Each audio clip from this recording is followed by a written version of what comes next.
Hi everyone, I am Milan, and in this and also in the upcoming video I'm going to show you how to parse, process, clean, transform and visualize public transport data using the general format GTFS.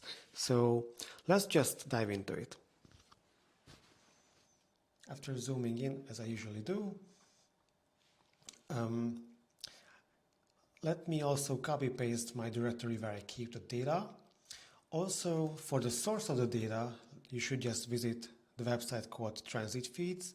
So let me even show you, well, why not, right?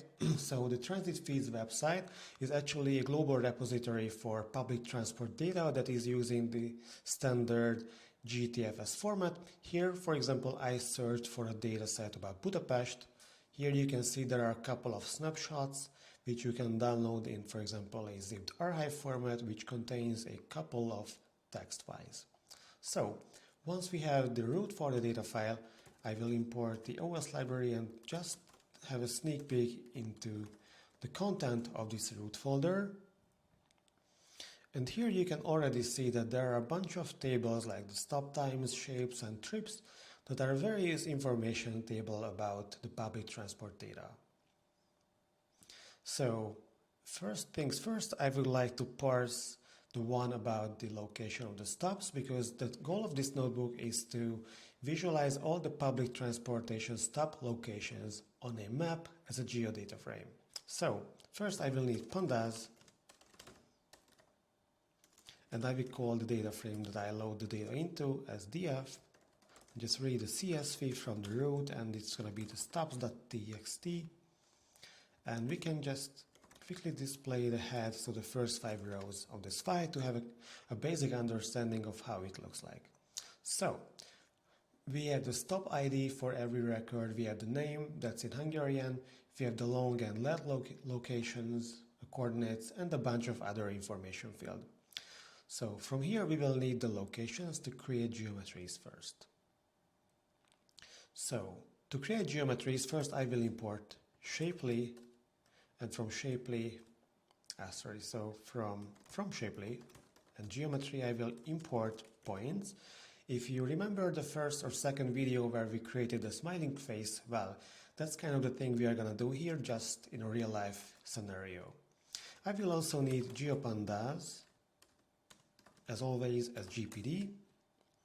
And now I will create a geometry column. This geometry column is gonna be based on this list comprehension cause a result of points, where the points as x and y go through the zipped list of df stop long and df stop lat. So we package the longitude and latitude coordinates from the data frame into a list of tuples, iterate over that list, and create the point geometries to have a list of geometry objects, which are going to be the actual Shapely geometry points encoding the location of the different stop locations of the Budapest public transport system. Right, so we have the geometries, and now we can actually turn this into a geodata frame. So first GDF should be like the copy of the data frame, and also GDF's geometry column is a proper GeoPandas data frame should be the geometry. But at this point, even if it has a geometry column, it's still a data frame, so I will need to cast the type to a geodata frame and check the type again after we do this. Now it's a geodata frame.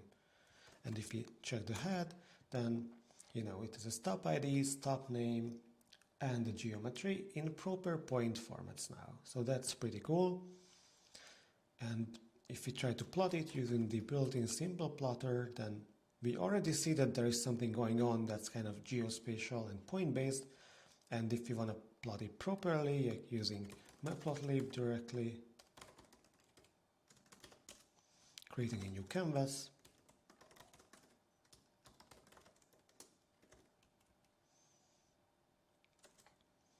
okay, we have a canvas, we can set the title, for example, stop locations, using a font size of 18 or whatever, and then do the plotting on this axis. We can set an alpha parameter for transparency, and we can decrease the marker size to like 6. And we can even get rid of the axis because we don't really need that for now. And there we are. We have a nice map of Budapest containing all the public transport stops, which was actually the main goal for today. So what you see here, very quickly, or just wrapping it up, you saw how we can parse GTFS data, how we can turn GTFS data into a data frame and then a geodata frame, and how we can put it on a map. So that's it for today, and stay tuned for the next video because we are going to do some more stuff on GTFS data. Bye.